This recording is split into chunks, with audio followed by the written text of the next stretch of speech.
What's up, everybody? Welcome back.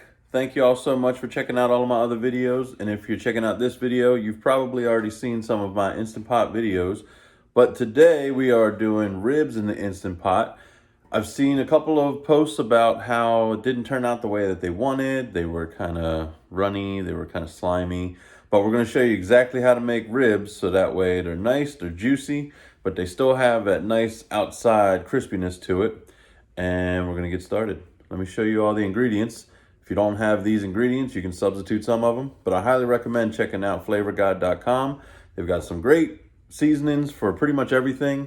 Literally, they have an everything seasoning that'll replace your seasonal. They've got some garlic lovers. They've got some Italian zest. And those are just some of the flavors that we're going to put on these ribs. So let's get right into it and show you everything so that way you can see what you need in order to do these amazing Instant Pot ribs. So as I just mentioned, we have honey barbecue, Flavor God seasoning, garlic lovers, and steak and chop rub. All three of those flavors you can get at flavorgod.com. If you don't have these and you still want to make this, you can use some barbecue seasoning, you can use some garlic, and maybe you have some kind of a grill mates or other style steak seasoning. But these are the ones that we're using today, and it's going to taste amazing. So I highly recommend going for these seasonings. We've used a half a teaspoon of each one of those, but we also mixed in some brown sugar. So there is the combination of all of those seasonings.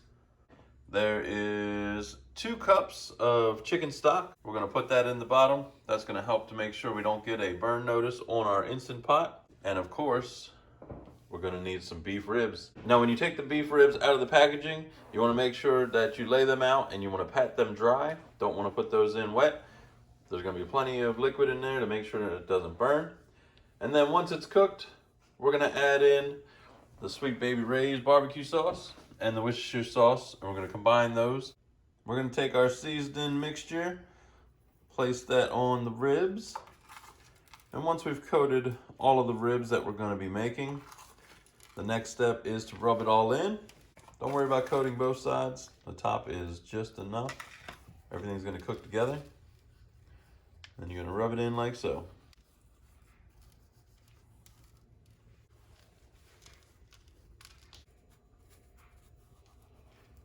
Fill in any open spots with the remaining seasoning.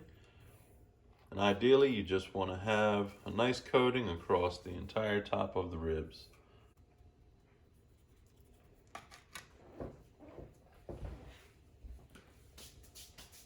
Already smelling delicious. We're gonna grab that chicken stock right now and we're gonna place that inside of our Instant Pot. Remember, that's 2 cups. Next, we're gonna grab our ribs.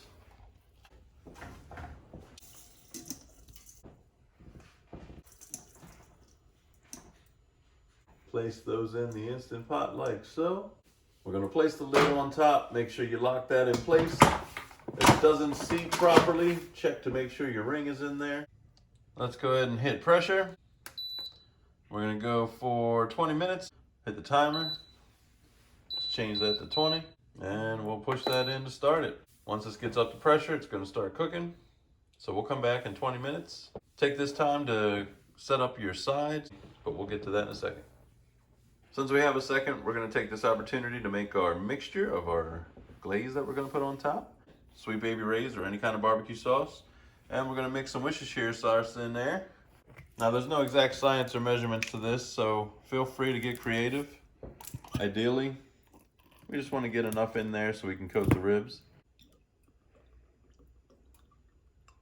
The Worcestershire is pretty potent, so we don't need to add too much. Mix to taste. If you want it to have a little extra kick to it, throw some more Worcestershire sauce in there.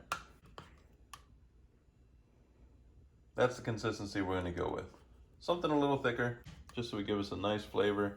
So we start with the dry rub with this mixture on top. Now that it's finished, we'll hit cancel. Carefully open your quick pot.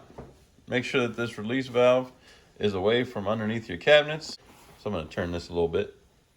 So before we release the pressure, you should set up a pan, something similar to this, If you have another rack that fits inside of a pan, set it up kind of like this. That way your ribs are elevated.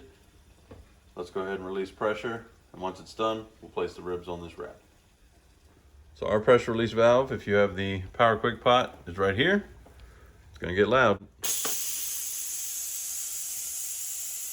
We'll come back when it's released all the pressure. Our Instant Pot is almost released all the pressure. So in the meantime, if you haven't set something up like this, you're gonna need to get yourself some kind of a cookie sheet or a baking pan. We put some aluminum foil down, make it easier for the cleanup. And then this is a cookie cooling rack that we've placed inside of there, which is convenient enough to give us a little bit of space between the baking sheet and our ribs so we can keep them elevated, that way they can cook. Let's take the lid off of our Power Quick Pot. Let's see what our ribs look like. Woo. Look at that. For this step, it's probably easier if you use 2 sets of tongs. And you can transfer those ribs, since they are pretty tender, from the Instant Pot to the tray.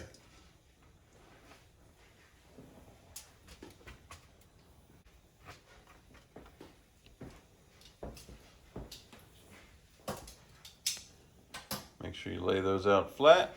And now we're going to brush on that mixture that we made. And we just want to coat it enough to cover all of the ribs, just like we did with the dry rub.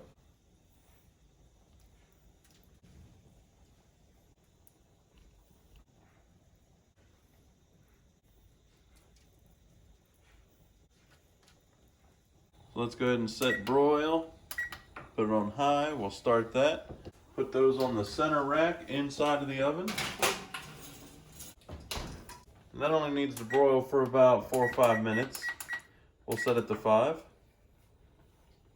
And when that's done, we'll check back in on those ribs. 5 minutes is up. Let's check out these gorgeous ribs. Oh yes. Now we like sauce. We're gonna put some extra sauce on top.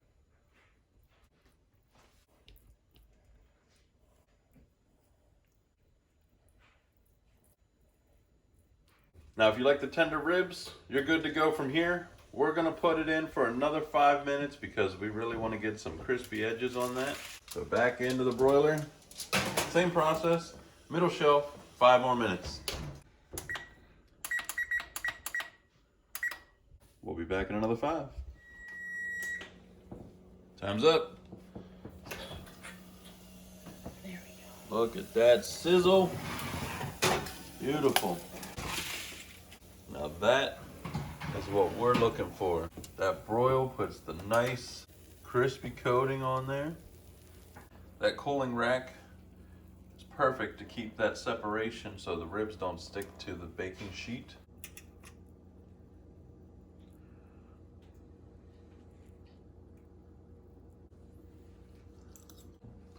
That is incredible. Juicy, crispy, delicious. So in under a half an hour, you can have ribs. And the only effort that it took was placing those in the Instant Pot, some seasoning, a dry rub, a barbecue mixture, and a little bit of patience. Ribs in the Instant Pot couldn't be any easier. And if you follow these instructions, you'll get the exact same turnout. Doesn't matter what kind of Instant Pot you use. One thing I want to let everybody know is that regardless of the recipes that you see online, make sure that you get yourself a heat thermometer. If you're following directions and they say 5 minutes, 10 minutes, and they don't look completely cooked, the only way to know for sure is with a meat thermometer. Ours, we like it crispy, so we don't have to worry about that. But anytime we check, it's well above what the required is to make sure that we don't get sick. So that's a little PSA for you, from me. Make sure that you continue to watch all my videos. I'll come up with more recipes.